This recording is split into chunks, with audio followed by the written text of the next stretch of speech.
Want a little glass of Sauvignon Blanc. You can tell I'm not a wine drinker. There you go. I drink the boxed wine. The Beast here at Shake Shack. It's allCANES Radio. Joining us once again on the show, assistant coach for the basketball team, Chris Caputo. And Coach, we looked back a little bit, talked about how great the season was, talked about the end of the season. Let's look forward. And the guys, first let's start with the guys that you have on the roster that come back. And we're going to miss a bunch of guys. Trey McKinney, Jones, Duran Scott, Reggie, Julian, and Kenny are gone. But there's a good fleet of guys that are coming. Duran, obviously, good fleet of guys that are coming back. We hope Shane is coming back, and I guess we'll find out about that in a couple weeks. But otherwise, I mean, you got Ryan Brown, you got Eric Swope, Tanya looks like he's going to be a pretty decent player. Garius, redshirted, he's coming back. So you do have some guys coming back. You signed 2 guys in the early signing period, and now it's time to fill out the rest of the roster. So let's talk about kind of the roster moving forward here. Well, I think you got to kind of go back and understand when we got the job, we honored Bishop Daniels' commitment, and he signed, and then we had 1 scholarship to fill, and we waited till August to get Shane. Right. That worked out pretty good. That worked out pretty good. Yeah. We do that again? Yeah, if we can find one a year would be great. Yeah, that'd be great. If we get one, National Player of the Year a year, that'd be really good. Right. But so anyway. By the way, Shane on the wooden team today. Yeah. That was announced. I mean, he made every AP second team, All-American second team. Yeah, he's going to get a bunch of those awards. Yeah, no doubt about it. And so, and then in the next class, we had 3 scholarships. But Julian's 6th year kind of took one of those. Right. So we're left with 2. We signed Tanya and a kid by the name Melvin Johnson that's not with us. They didn't, wound up getting a release. So in some ways, this class has been very, very important to kind of stabilize our roster. But yet, you don't want a class of, 7, Gary as being a redshirt was 6, that becomes 7. You don't want a class of 7 freshman players. You want to try to balance that out. And I think that as much as we really enjoyed having all these seniors and it helped us, I think what you want to try to do is if you can be older like we were, yet not have them all in the same class. Maybe spread out a little. I mean, next year, again, you're going to lose a bunch of guys that are juniors that this year that are going to be seniors. And we're actually, to be honest, we're actually so we have 2 guys signed, and DeAndre Burnett and Davon Reed. And just give us a quick refresher on those 2 guys. DeAndre Burnett is a scoring type of guard, maybe similar to your Kenny Boynton for people that know him. We'll take that. He's a guy that played at Carroll City High School. He had he had LaSalle. He had a couple of like Atlantic 10, Conference USA type offers. People didn't really know much about him. We saw him, we liked him, we put him in prep school. He is probably the best prep school guard in America right now. Well, that works. His team was the best prep school team in America throughout the year, and like ESPN rated him as the most underrated high school player in America. Huh. So he's a perfect Miami guy. He really wants. He's from Miami. He loves the U. All he's ever wanted to do was play here. He'll bleed it, and it's going to mean a lot to him to put on our uniform and to be part of our program and to be playing here in front of his community. So he's a perfect guy for us. I think if he was on the board right now, you could see every single team in our league, recruiting him, trying to sign him. Davon Reed is a very versatile player at 6'6", maybe even going to become a 6'7" type wing player. He can be in the mold of a Trey McKinney Jones, that he could play a lot of different positions at guard, and maybe, as even there's even times when we play small, like in the game is getting a little bit smaller, and you have guys like that are skilled, but they're physically big. They can even play some four.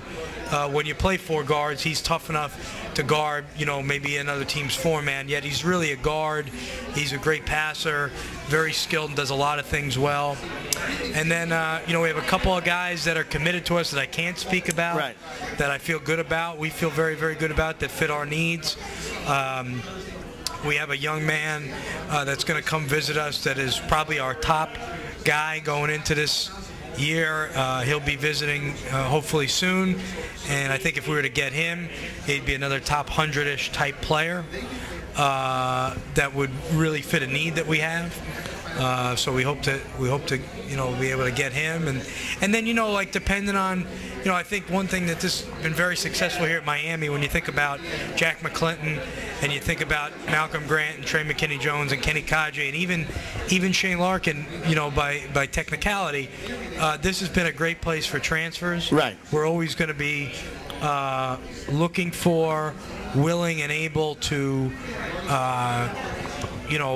examine those guys very, very thoroughly, and if there's somebody who fits, I think that helps us also balance the classes, which is what we want to do.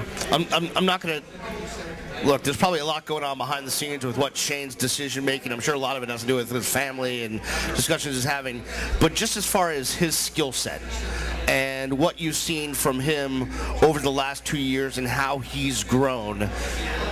Did you know you guys were getting this player? Well, I think when we recruited him at George Mason, Coach absolutely loved him. He thought he could play anywhere. He was terrific. He had world-class speed and quickness, skill, tremendous person, just about as nice of a young man as you would meet.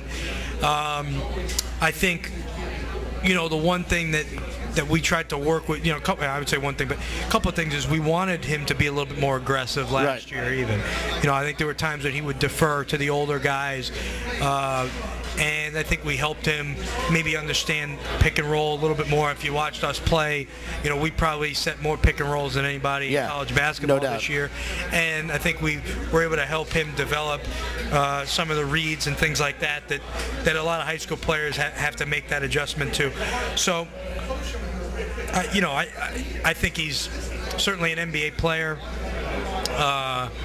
Whether it happens this year or next year or the year after, that's certainly a decision for him and his family to talk about. I think you get a lot of variant type of ideas from people about where they think he would go if he were to come out, but I think he's also very happy being a college student. So, that's a decision for those guys to make.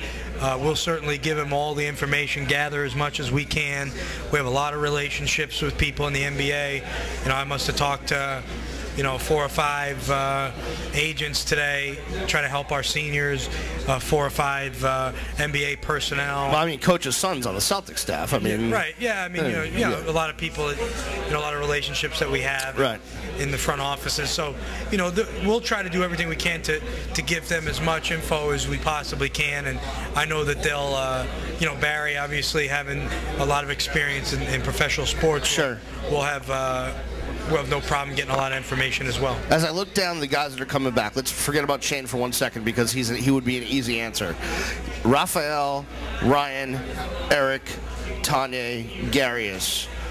Who is a guy that if you had to say, man, if he has a monster offseason, he could really have a good year next year? Well, I think the two guys you look at would be Garius and Tanya. I think Tanya, hopefully the pattern that we hope you see is that the freshman, and again, we had one freshman go from the all-rookie team to being player of the year, and a potential first-round draft pick. But, we're hoping that with what we have in place, I think this has got to be a place where you develop players. I know the football program's done that for years upon years upon years. A lot of guys came into our football program as maybe unheralded or 3-star guys or whatever, and our football program and our coaches and our university was able to develop them and make them, pros. Right. And so, hopefully a guy like Tanya has that type of development.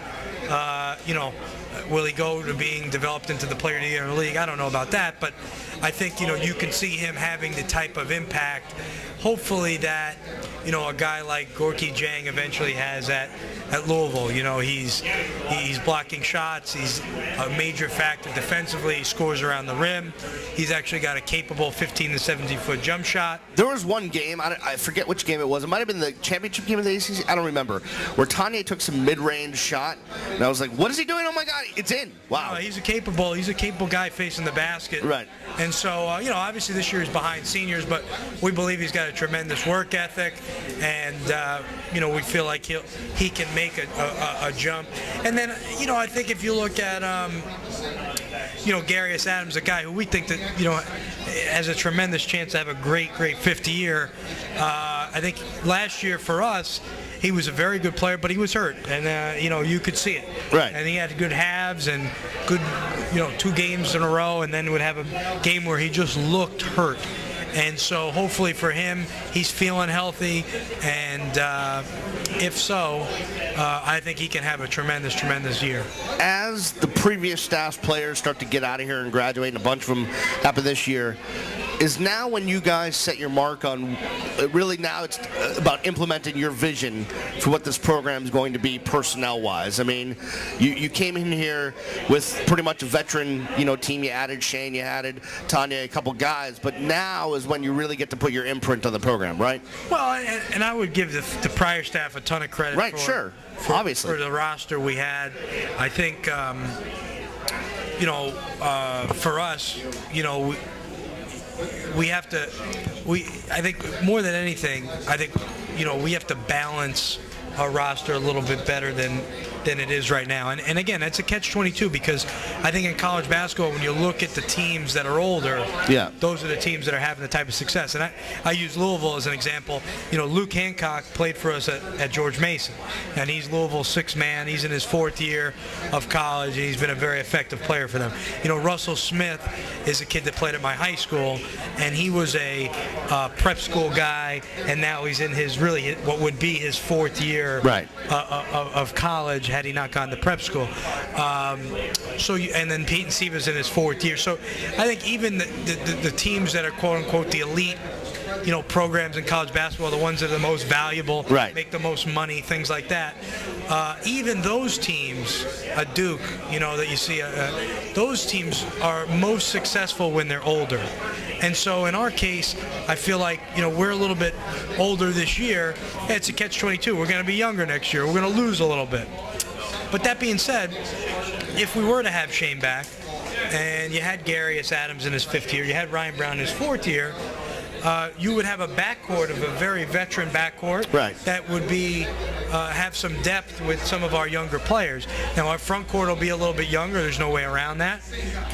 No matter who you sign, you know, unless you would have signed somebody last year, which there was not many scholarships, you know. So I think from a front court standpoint, you have to try to develop guys by bringing them into the program like Tanya, developing them physically, developing their skill level, and hopefully getting to the point where you have a stable of those guys, and you look up and you have 3 or 4 of them that are in their 20s like we did this year. Now with the success that you've had this year, are guys calling you now looking to come to Miami, or are they showing a little more interest? Yeah, you know, I went through it at George Mason when we made the 2006 Final Four. I think that there is a heightened interest. There's a little bit more of a volume of interest. I don't think that stuff ever really gets easier. You know, maybe it just becomes a little bit more to kind of decipher through of like, okay, who really fits us, who's the right type of player, person. I think it does open some doors and maybe get you into some homes that maybe you weren't quite able to get into, or it validates you in some areas maybe that you were not validated before. So yeah, I definitely think there's a heightened interest, but you know, like anything, Harry, you got to be careful of fool's gold too. Right. You know. So. Last question before we let you get out of here, Coach Chris Caputo, assistant for Jim Larinaga on the UM men's basketball team.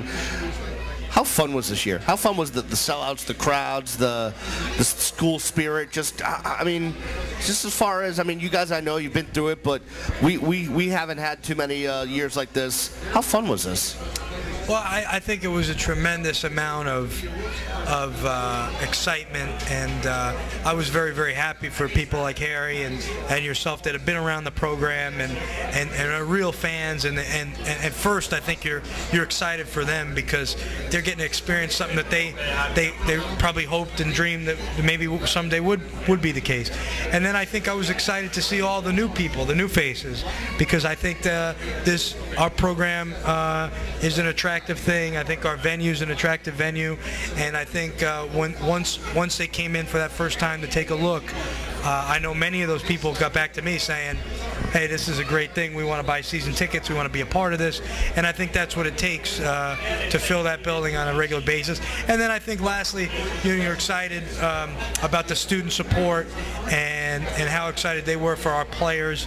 And we couldn't have had a better group of people when I talk about our players to be involved in this. I can't speak any more highly of a group of guys who did everything you asked of them.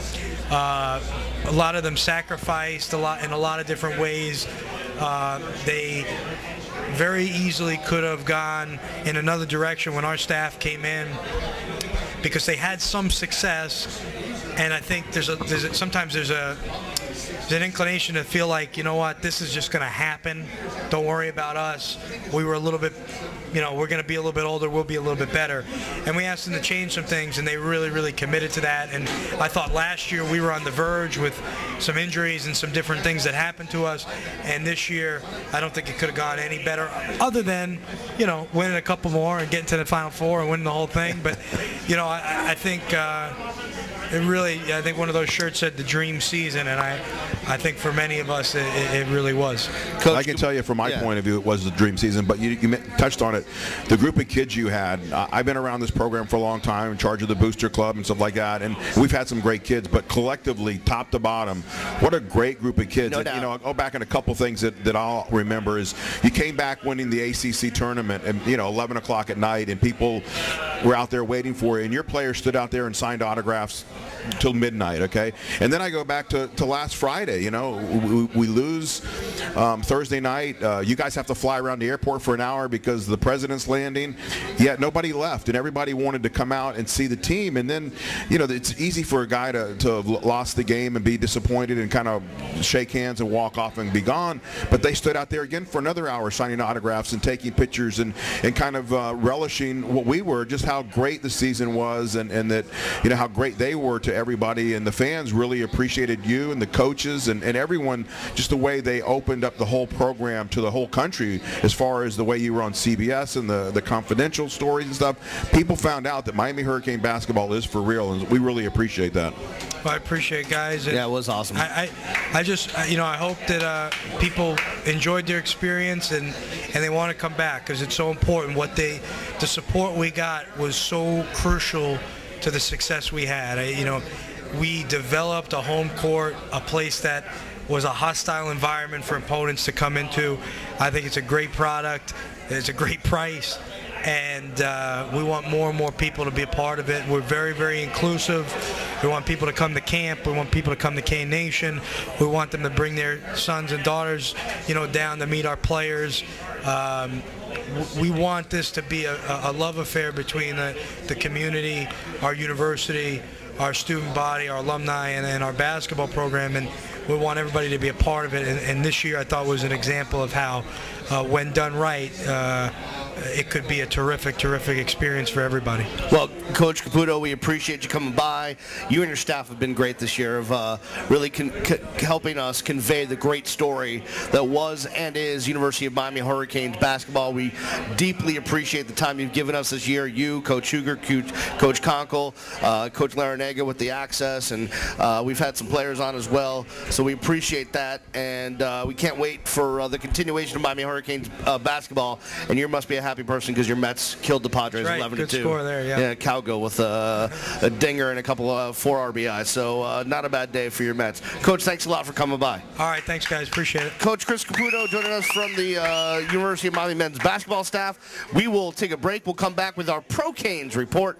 After this, you're listening to All Canes Radio. We don't care about nobody except it's you. We don't. You're listening to All Canes Radio. fans, it's the Beast, and we've been telling you all about Shake Shack for a long time. Man, their natural Angus burgers are great, their shakes are great, the fries are great, the dogs are great. But you know what's great about Shake Shack is this is a Hurricane headquarters. That's